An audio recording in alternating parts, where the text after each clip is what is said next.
9장 28절에서 36절까지의 말씀을 함께 받도록 하겠습니다. 누가복음 9장 28절로 36절까지 하나님 말씀 자리에서 일어나셔서 우리 경건한 마음으로 하나님의 말씀을 함께 받도록 하겠습니다. 누가복음 9장 28절로 36절까지의 말씀, 오늘 저와 여러분들이 주신 생명의 말씀으로 믿고 우리 함께 받으십니다. 다 같이 이 말씀을 하신 후 8일쯤 되어 예수께서 베드로와 요한과 야고보를 데리고 기도하시러 산에 올라가사 기도하실 때에 용모가 변화되고 그 옷이 휘어져 광채가 나더라. 문득 두 사람이 예수와 함께 말하니 이는 모세와 엘리야라. 영광 중에 나타나서 장차 예수께서 예루살렘에서 별세하실 것을 말할세 베드로와 및 함께 있는 자들이 깊이 졸다가 온전히 깨어나 예수의 영광과 및 함께 선 두 사람을 보더니 두 사람이 떠날 때에 베드로가 예수께 여짜오되 주여 우리가 여기 있는 곳이 좋사오니 우리가 초막셋을 짓되 하나는 주를 위하여 하나는 모세를 위하여 하나는 엘리야를 위하여 하사이다 하되 자기가 하는 말을 자기도 알지 못하더라. 이 말할 즈음에 구름이 와서 그들을 덮는지라. 구름 속으로 들어갈 때에 그들이 무서워하더니 구름 속에서 소리가 나서 이르되 이는 나의 아들 곧 택함을 받은 자니 너희는 그의 말을 들으라 하고 소리가 그침에 오직 예수만 보이더라. 제자들이 잠잠하여 그 본 것을 무엇이든지 그때에는 아무에게도 이르지 아니하니라. 아멘. 자리에 앉으시겠습니다. 함께 읽은 본 말씀을 중심으로 모세의 해피데이라고 하는 제목으로 말씀의 은혜를 나누려고 합니다. 수학의 노벨상이라고 하는 필즈상을 받으신 분이 우리나라의 교수님 중에 한 분이 계십니다. 바로 허준희 교수님이시라고요.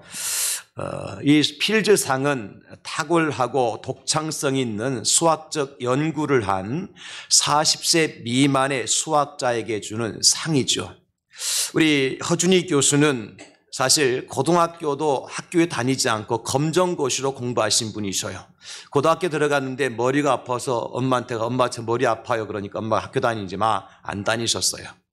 그리고 대신 검정고시를 준비하셔서 서울대학교에 들어가게 되어지고 서울대학을 졸업하고 미국으로 유학을 가셔서 석사, 박사 과정을 마치고 프리스턴 고등연구소에 들어가셔서 연구를 하게 되신 분이 바로 허준희 교수님이시죠.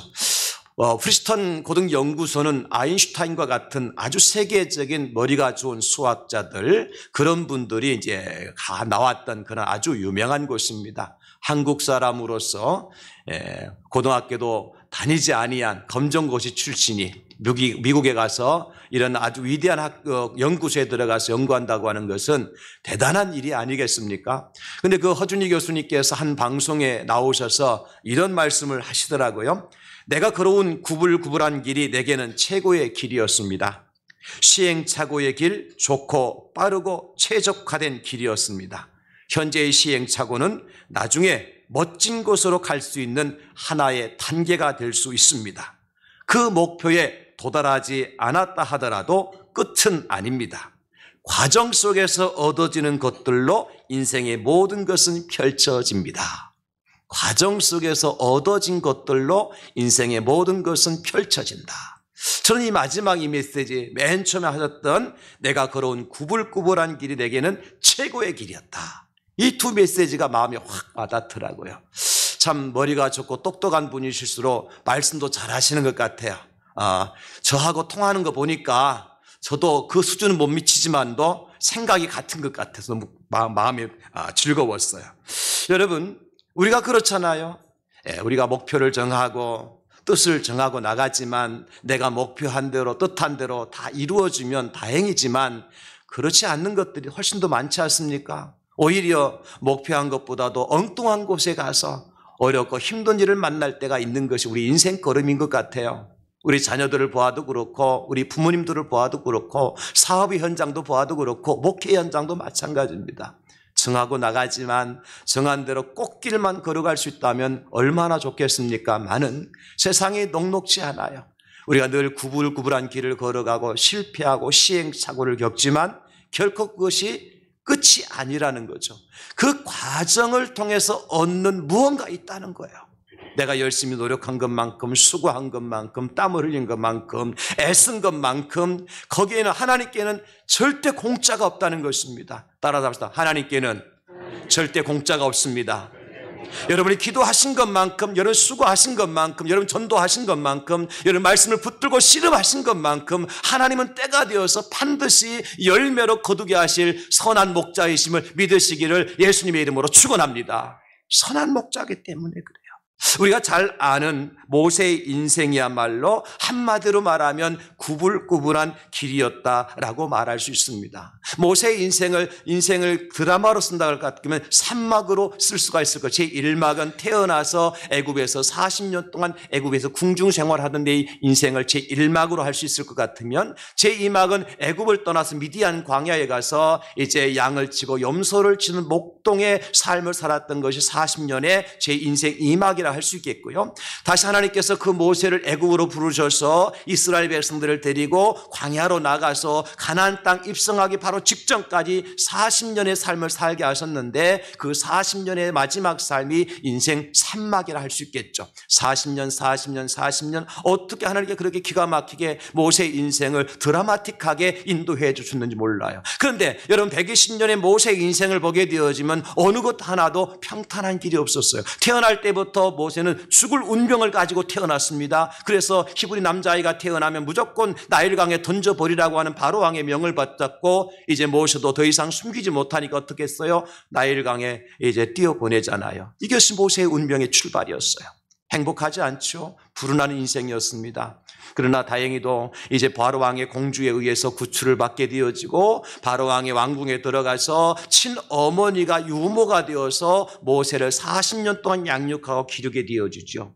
그러나 거기서 인생이 펼쳐나가야 되는데, 바로왕의 왕자가 돼야 되는데, 제2대의 바로왕이 돼야 되는데 모세의 운명 그렇지 않더라고요. 어떻게 됐습니까? 히브리 사람과 이제 애굽 사람이 있는데, 애굽 사람이 히브리 사람을 괴롭히는 것을 보면서 모세가 가만히 있지 못해요. 피는 물보다 진하잖아요. 그러니까 그 애굽 사람을 밀쳤는데 그만 죽고 말았어요. 모세가 힘이 대단했던 것 같아요. 그런데 그 이튿날 또 히브리 사람들끼리 동족끼리 다투는 거예요. 그것을 지켜본 모세가 의기심이 또 발동을 해가지고 가만히 있지 못하잖아요.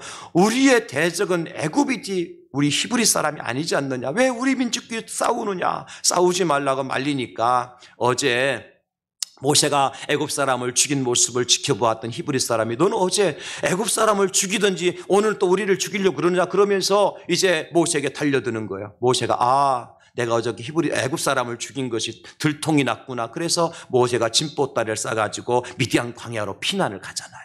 그래서 40년 광야에서 40년 이제 초야의 생활을 하는 거예요. 애굽 궁중에 생활하던 모세가 갑자기 광야에 나가서 목동의 삶을 산다는 것이 쉽겠습니까? 한 번도 양을 쳐본 적도 없고 염소를 길러본 적이 없는 모세였는데, 그 40년의 초야에 묻혀 사는 모세의 인생 역시 평탄한 인생이 아니었을 겁니다. 그러나 그 모세를 하나님께서 어떻게 합니까? 이제 광야에서 다시 애굽으로 부르셔서 이스라엘 백성들을 인도하여 출애굽해서, 엑소도스에서 그 백성들을 데리고 광야 40년 동안 지나서 가나안 땅으로 들어가는 일을 모세에게 맡기죠. 그런데 여러분, 이 모세의 제3막이 아주 기구한 인생인 거예요. 애굽으로 다시 돌아왔을 때 바로왕을 만났을 때부터 시작을 해가지고 그 백성들을 데리고 홍해를 건너 광야 40년 동안 가는 이 모세의 노정을 가만히 생각해 보십시오. 쉬웠겠습니까? 평탄한 길이었겠어요? 여러분, 절대 그렇지 못한 길이었어요.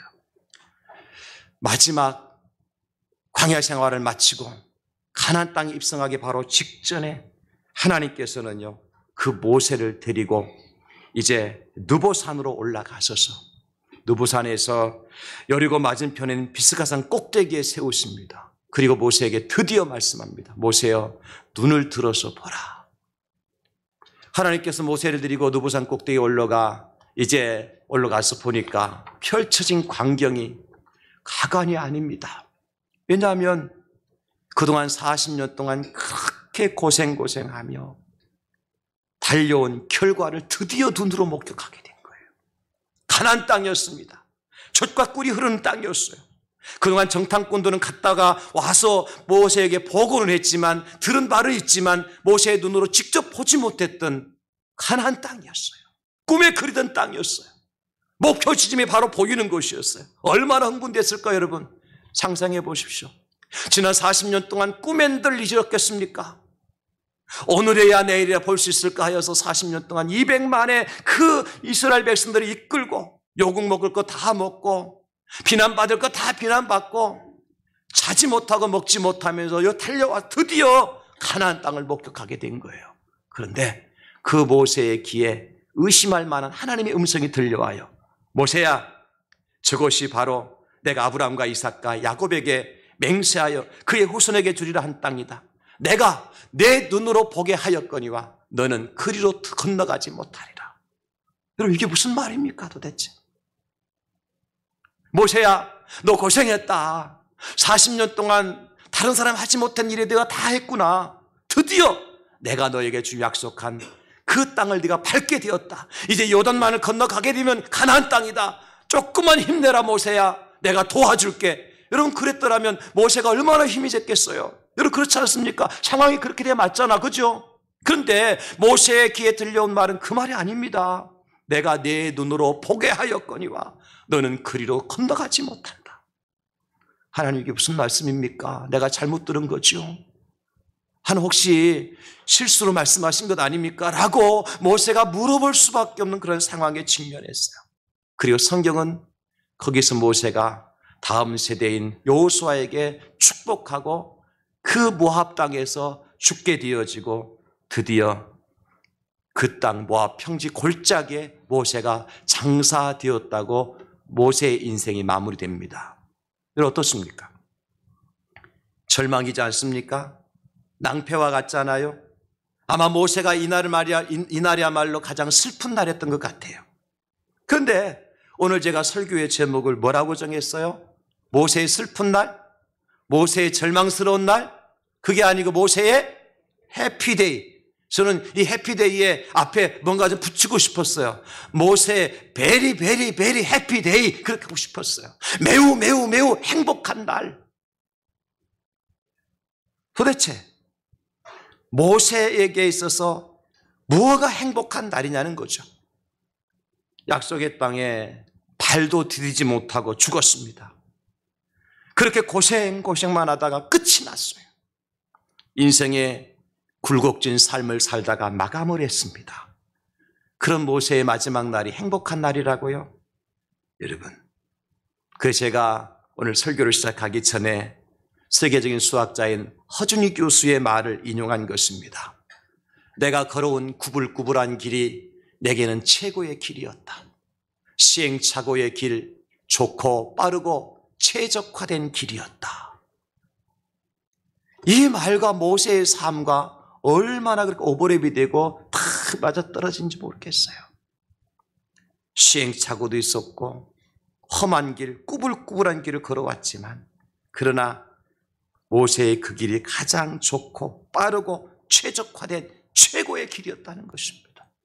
우리 인생 걸음이 여러분 그렇습니다. 우리 신앙 노정이 그렇습니다. 내가 생각할 때는 내가 왜 이래? 나만 왜 이렇게 어려움을 힘든 일을 만나? 내가 하는 일마다 왜 이렇게 안 돼? 라고 생각하고 착각하고 그리고 시행착오할 때만 낙심하고 절망하고 포기하고 싶고 내려놓고 싶지만은 하나님께 우리에게 뭐라고 말씀하십니까? 내가 가는 그 길이 최고의 길이다. 최고 좋은 길이다. 최적화된 길이다. 여러분, 이 믿음을 가지고 우리의 믿음의 길을 당당하게 걸어가실 수 있기를 예수님의 이름으로 축원합니다. 그럴 때 우리에게 최고의 해피데이가 준비되어 있는 줄 믿으시고요. 내가 가는 이 걸음이 비록 좁고 협착하여 많은 사람들이 피하는 길이다 하지만은 이 길이야말로 생명길이요, 이 길이야말로 진리의 길이요, 이 길이야말로 구원의 길이라는 사실을 믿고 뚜벅뚜벅 우리의 달려갈 길을 마치고 믿음을 지키는 우리 대항제일교 모든 성도님들 될 수 있기를 예수님의 이름으로 축원합니다. 여러분, 모세가 오늘 최고의 해피데이라고 하는 그 이유가 뭐냐? 그 이유를 신약 성경인 오늘 우리 함께 읽은 본문 말씀에 등장하기 때문입니다. 예수님께서요, 오늘 본문에 나오는 것처럼 세 제자 베드로와 요한과 야고보를 데리고 기도하러 산으로 올라가서요. 근데 산으로 올라가실 때 맨 처음 28절에 언제 올라가신가를 때를 말씀하고 있는데 이 말씀을 하신 후 8일쯤 뒤에 그렇게 시작하고 있어요. 도대체 예수님께서 어떤 말씀을 하신 후에 8일이 지난 다음에 세 제자를 데리고 기도하러 산으로 올라가셨느냐? 오늘 본문의 앞에 보게 되어지면 그 말씀이 나옵니다. 여러분, 9장 22절과 23절을 보시기 바랍니다. 이르시되 인자가 많은 고난을 받고 장로들과 대제사장들과 서기관들에게 버림받아 죽임을 당하고 제3일에 살아나야 하리라 하시고 또 무리에게 이르시되 아무든지 나를 따라오려거든 자기를 부인하고 날마다 제 십자가를 지고 나를 따를 것이니라. 이 말씀을 하시고 지금 8일이 지났어요. 여러분, 일주일 기간 동안 제자들이 예수님께 하신 이 말씀을 듣고 어떤 생각을 했을까요? 아, 드디어 우리가 기대하고 기다리던 때가 왔구나. 우리의 소원이 이루어질 때가 왔구나. 그러면서 소망 중에 즐거워하며 기뻐하며 감사하며 8일을 보냈을까요? 그렇지 않아요. 왜요? 예수님께 하신 말씀은 그런 뜻이 아니잖아요. 어떤 말씀 하셨어요? 내가 많은 사람들에게 버림받을 것이다. 나는 죽는다. 그리고 너희들도 나를 따라오려거든 날마다 십자가 지고 나를 따라야 된다. 여러분, 이 말씀이 제자들에게 유쾌하게 들리는 말씀이에요? 짐이 되는 말씀이에요? 굉장히 부담되는 말씀. 왜냐하면 지금 이 제자들이 예수님 지금까지 따라왔던 많은 무리도 예수님 따라왔던 이유가 뭐예요? 예수님께서 지금 행했던 모든 기적과 표적과 이사를 통하여서 로마 제국을 완전히 멸망시키고 유대 나라를 해방시켜서서 그래서 유대 나라가 이 세상을 통치하는 나라, 그래서 우리도 뭔가 이제 주님께서 통치하신 왕이 되신 그 나라에서 한 자리 차지하면서 뭔가 할 수 있을 그날을 소망하면서 예수님 따라왔잖아요. 그래서 예수님 하신 말씀이 뭐예요? 나 많은 사람들이 버림당하고 죽는다. 뭐 해놓은 게 뭐 있습니까? 아무것도 없잖아요. 나 죽으면 내가 대신 너희들 다 세워줄게. 알아서 할게. 그거 아니라 너희도 나 따라오려면 십자가 지고 따라와야 된다.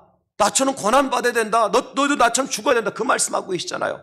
8일 동안 제자들이 그 생각을 했을 때 어떤 생각이 들었을까요? 야, 이거 큰일 났다. 헛살았다. 이거 말도 안 된다. 그럴 거면 무엇 때문에 우리가 지금까지 고생하며 욕먹으며 예수님 따라왔단 말이냐는 거죠. 예수님의 제자들도 인생 실패작의 서론에 들어온 거예요. 모든 것이 헛것이었구나. 이제 끝장이구나. 고민하고 근심하고 있는 제자들을, 절망하고 있는 제자들을 데리고 예수님께서 산으로 올라가신 거예요. 기도하시라. 이게 우리 예수님 모습이에요. 그런 제자들을 데리고 기도하러 산으로 올라가셨는데 제자들은 피곤하여 깊은 잠에 들었는데 무슨 일이 일어난 줄 모르고 잠자고 있었는데 잠잘 수 없는 광경이 벌어진 거예요. 그 광경이 뭐죠?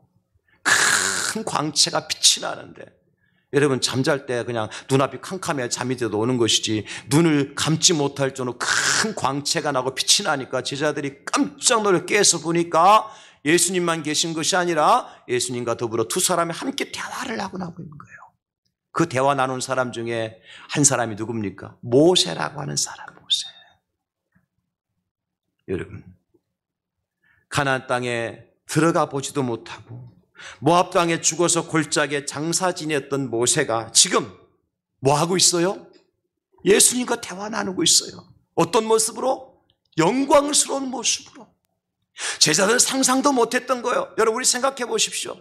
많은 사람들이 가나안 땅을 이제 천국으로 비유하기도 하는데 천국은 아닙니다만은 모형이라고 생각하지만 모세가 가나안 땅에 들어갔어요? 못 들어갔어요? 못 들어갔잖아요. 그럼 모세의 인생은 실패한 인생으로 생각하고 많은 사람이 모세를 지적하고 공격하지요. 오늘 제자들의 삶이 바로 그런 삶 아니었겠습니까?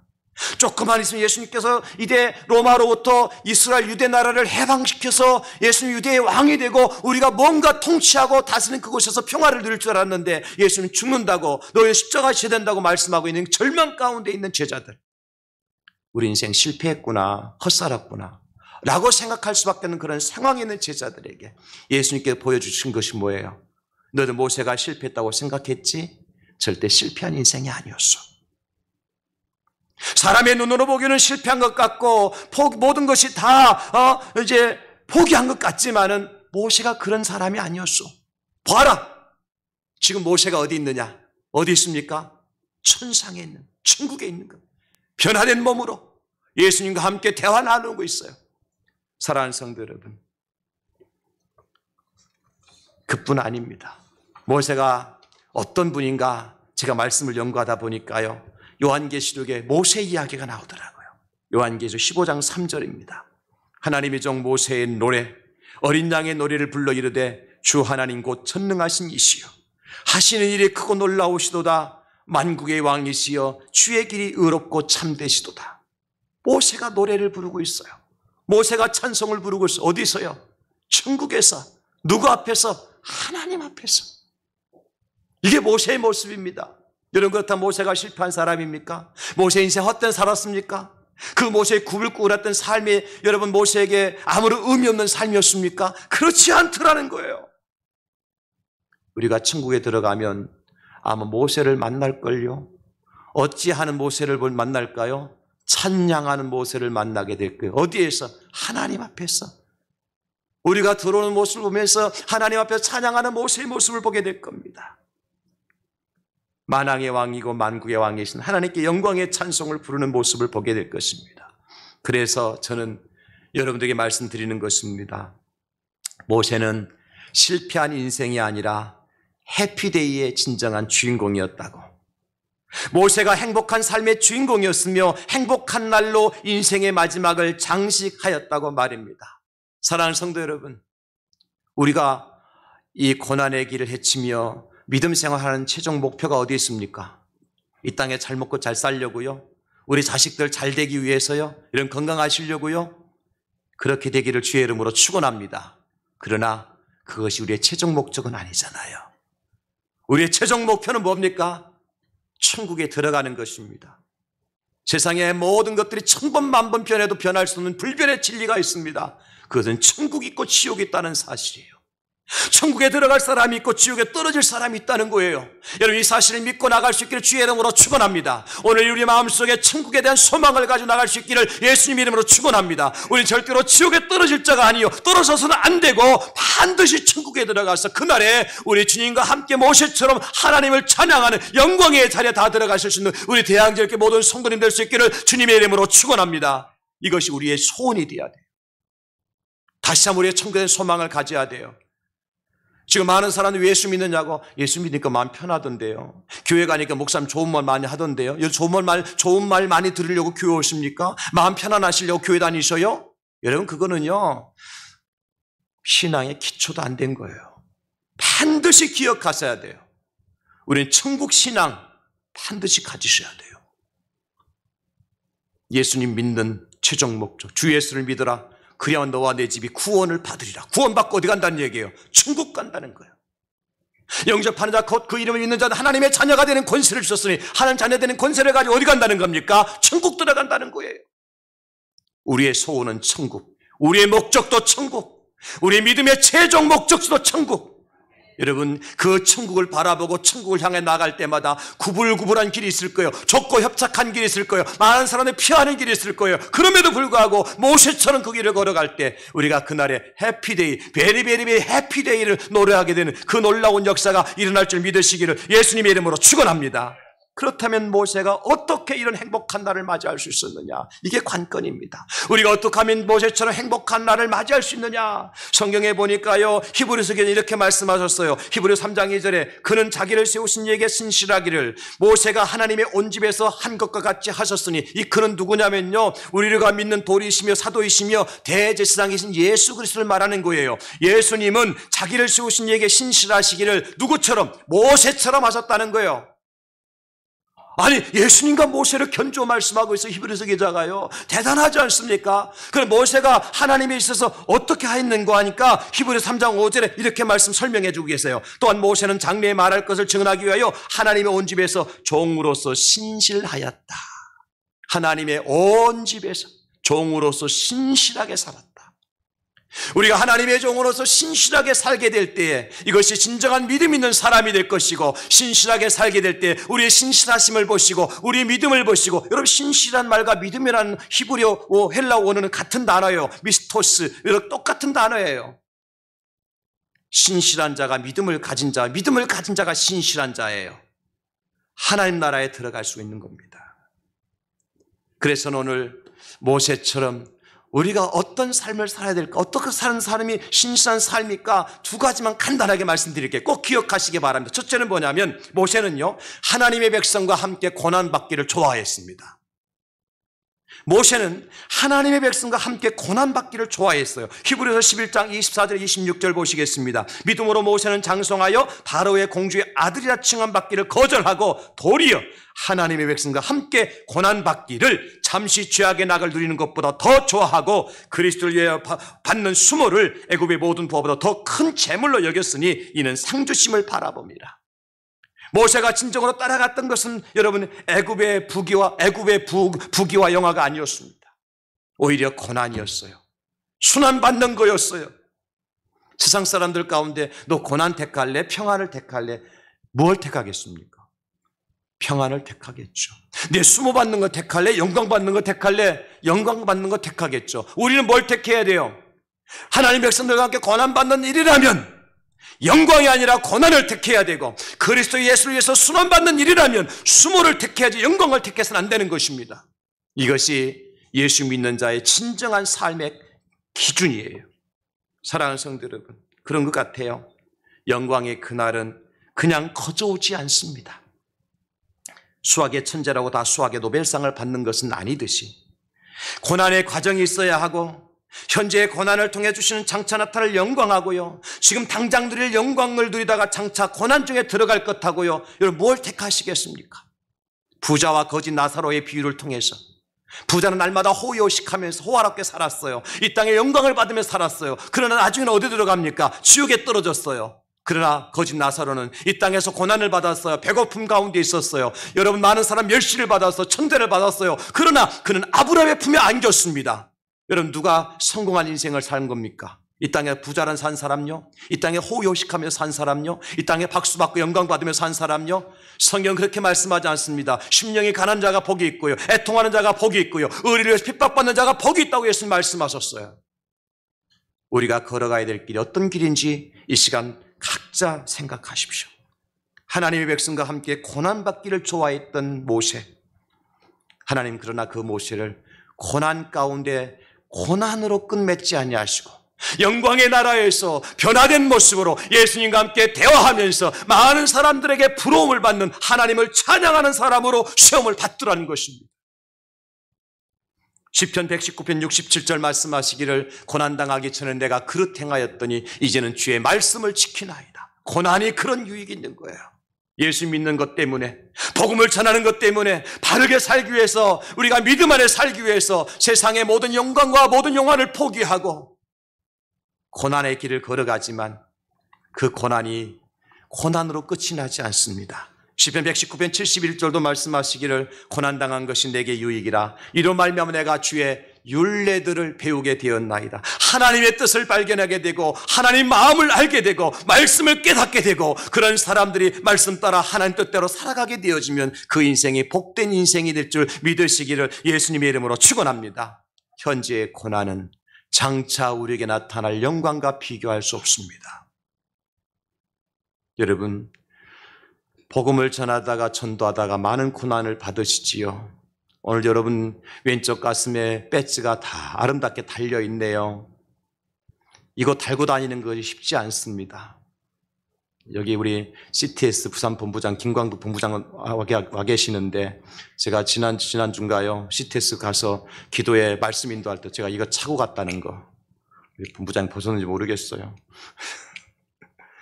많은 사람들이 그럴 거예요. 아, 별나네. 목사가 돼갖고 뭐 그거 차고 다녀. 제가 지난주에도 부산 해양경찰서에 행사 갔을 때 이거 차고 가니까 여우에다가 명찰을 또 달아주더라고요. 여러분, 이 과정의 과정 쉽지 않아요. 여러분 교회 오실 때만 달고 오는 게 아닙니다. 이거 어떤 분은 교회 오실 때만 달고 오려고 하더니 집에 가면 잊어먹고 안 된다고 교회 어떤 한 군데 보관했다가 예배 들어오면서 딱 달고 들어오는 분이 계시는데 그거 아니에요. 교회 올 때는 안 달고 오셔도 괜찮아요. 그러나 나가서 다셔야 돼요. 이게 신앙입니다. 교회 오면 다 크리스찬입니다. 다 예수 믿는 사람이고 다 예의 바른 사람이고 다 믿음 좋은 사람이에요. 다 아멘해요. 할렐루야. 그러잖아요. 아멘 하시잖아요. 근데 밖에 나가면 아멘이 안 된단 말이에요. 밖에 나가면 믿음 생활이 잘 안 된단 말이에요. 진짜 신실한 크리스찬은, 진짜 피스티스 믿음을 가진 사람은 어떤 사람이에요? 교회에서뿐만 아니라 나가서 7일 동안 생활할 때 이것이 믿음이다라고 세상 사람이 보여줄 수 있는 사람이 참 크리스찬입니다. 그러기 위해서는 뭐가 따라야 돼요? 고난이 따르는 거예요. 하나님의 백성들과 함께 고난받는 것을 즐거워해야 돼요. 왜냐하면 고난이 있을 때 그 고난을 통해서 유익하게 하신 하나님의 은혜가 있기 때문입니다. 사랑하는 성도 여러분, 우리에게 어떠한 어려움이 닥쳐온다 할지라도 우리가 달려가는 이 길을 멈추지 마시고 달려갈 길을 마치고 믿음을 지키시고 바울 사도가 말씀하셨던 것처럼 의의 면류관을 다 받아 쓰시는 우리 대항절교 성도님들 될 수 있기를 주님의 이름으로 축원합니다. 그날에 우리는 해피데이의 노래를 부를 거예요. 오 해피데이 노래 부르게 될 겁니다. 여러분 입술을 통해 그 해피데이 노래를 다 부르시는 여러분들이 다 주인공 될 수 있기를 다시 한번 예수님의 이름으로 축원합니다. 두 번째로 모세는요, 믿음으로 애굽을 떠났습니다. 애굽을 떠났어. 믿음을 가지고 떠났어요. 히브리서 11장 27절 믿음으로 애굽을 떠나 왕의 노함을 무서워하지 아니하고 곧 보이지 아니하는 자를 보는 것 같이 하여 참았으며. 여러분 이스라엘 백성들에게 있어서 애굽은 어떤 곳이고 애굽 왕은 어떤 사람이에요? 실제로 애굽이라고 하는 나라는 이스라엘 백성들을 종으로 잡아와서 노예로 삼았던 나라입니다. 그리고요 이 바로 왕은요 처음에는 종으로 잡아와서 국고성을 만들게 벽돌을 굽도록 이제 노예들을 사용할 때 이스라엘 히브리 민족들을 사용했는데 어떻게 시켰는가 하니까 흙도 만들어주고 지푸라기도 주면서 벽돌을 하루에 굽는 벽돌의 장수를 정해줬어요.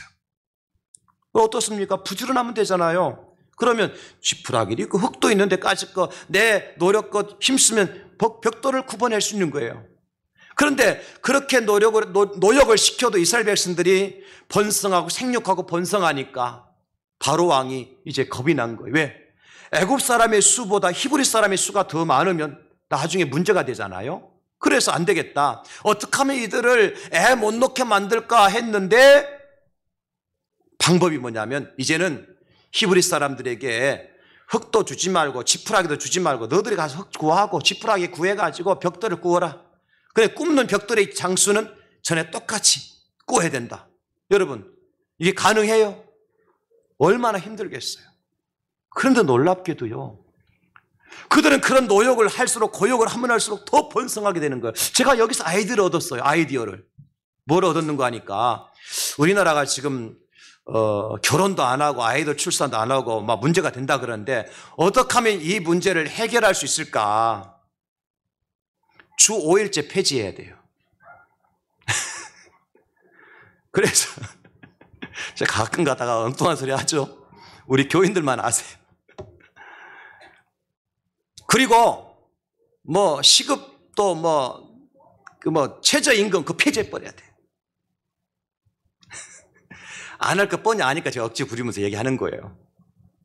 무슨 얘기냐면 너희들이 열심히 노력한 것만큼 얼마든지 살 수 있다. 이걸 보장해 줘야 돼. 그러면 우리 안 되니까 옛날에 우리 농경사회에서 농사 지려면 애라도 많이 나갔고 밭에 나가고 논에 나가고 만들어야 되겠다. 그랬잖아요. 그러니까 애 많이 낳았잖아요. 지금 그렇게 안 해도 정부에서 다 돈 주고 먹고 살게 하니까 애 놓을 필요도 없고요. 즐길 알맛 할 수 있어요. 이 정책이 실효성 없는 정책이지 알면서도 제가 여러분 좋을까 봐서 잠시 여담을 드린 거고. 어쨌든 지금 애굽에서 이스라엘 백성들은 너무나 고통 가운데 있었던 거예요. 우리가 그거 어떻게 알 수 있는 거 아니까? 출애굽기 2장 23절 25절에 보면 이렇게 기록을 해주고 있어요. 여러 해 후에 애굽 왕은 죽었고 이스라엘 자손은 고된 노동으로 말미암아 탄식하며 부르짖으니 그 고된 노동으로 말미암아 부르짖는 소리가 하나님께 상달된지라. 하나님이 그들의 고통 소리를 들으시고 하나님이 아브람과 이삭과 야곱에게 세운 그의 언약을 기억하사 하나님이 이스라엘 자손을 돌보셨고 하나님이 그들을 기억하셨더라. 엄청나게 고통하니까 40년 동안 가만히 있다가요, 이들이 너무 안 되겠는 거예요. 이제는 더 이상 못 견디겠는 거예요. 어떡합니까? 하나님 살려주세요. 그런 거예요. 그 하나님께서는 그들의 고통의 소리를 들으시고 모세에게 찾아가서 이렇게 말씀하십니다. 출애굽기 3장 7절로 9절입니다. 여호와께서 이르시되 내가 애굽에 있는 내 백성의 고통을 분명히 보고 그들이 그들의 감독자로 말미암아 부르짖음을 듣고 그 근심을 알고 내가 내려가서 그들을 애굽인의 손에서 건져내고 그들을 그 땅에서 인도하여 아름답고 광대한 땅, 젖과 꿀이 흐르는 땅, 곧 가나안 족속, 헷 족속, 아모리 족속, 브리 족속, 히위 족속, 여부 족속의 지방에 내려가 하노라. 이제 가라. 이스라엘 자손의 부르짖음이 내게 달하고 애굽 사람이 그들을 괴롭히는 학대도 내가 보았으니. 모세를 그래서 보내는 거예요. 여러분, 하나님은요, 우리가 당하는 아픔과 고단함 다 보고 계세요. 아시고 계세요. 때가 되면 이스라엘 백성들에서 모세를 보내주듯이 때가 되면 하나님께서 예수님 이 땅에 보내주셔서요, 우리를 하여금 고난 가운데 나 안 믿겠으면 말하지 않도록 그때가 되면 하나님 우리를 건져내실 줄 믿습니다. 구원해 주실 줄 믿습니다. 하나님 우리의 무관심한 분 아니셔요. 우리 마음도 아시고 생각도 아시고 머리털도 다 세심받으신 하나님이신데 왜 몰라요? 여러분 아픔 왜 모르신다고 생각하세요? 여러분의 고난을 왜 하나님께서 모르신다고 생각하세요? 그렇지 않습니다. 아십니다. 생각하고 계시고요. 보고 계시고요. 듣고 계시고요. 하나님은 살아계신 하나님이십니다. 다만 우리가 하나님 앞에 기도하십시다. 하나님 내가 아픕니다. 내가 힘듭니다. 내가 너무나도 어렵습니다. 구원해 주십시오. 살려 주십시오. 하나님께서 우리를 위하여서 구원의 길로 인도해 주실 줄로 믿습니다. 뿐만 아니라 애굽은 영적인 우상의 도시 아니었습니까? 모세가 애굽으로 들어가서 하나님께서 모세를 통해 10가지 재앙을 애굽 땅에 내리는데요, 가장 먼저 이제 나일강 물이 피로 변화되는 그런 저주의 재앙을 내리시잖아요. 나일강은 애굽 사람들에게 젖줄과 같은 생명의 젖줄이에요. 나일강 신을 섬기고 있었어요. 나일강이 애굽 사람들에게 모든 양식을 준다고 믿고 있었어요.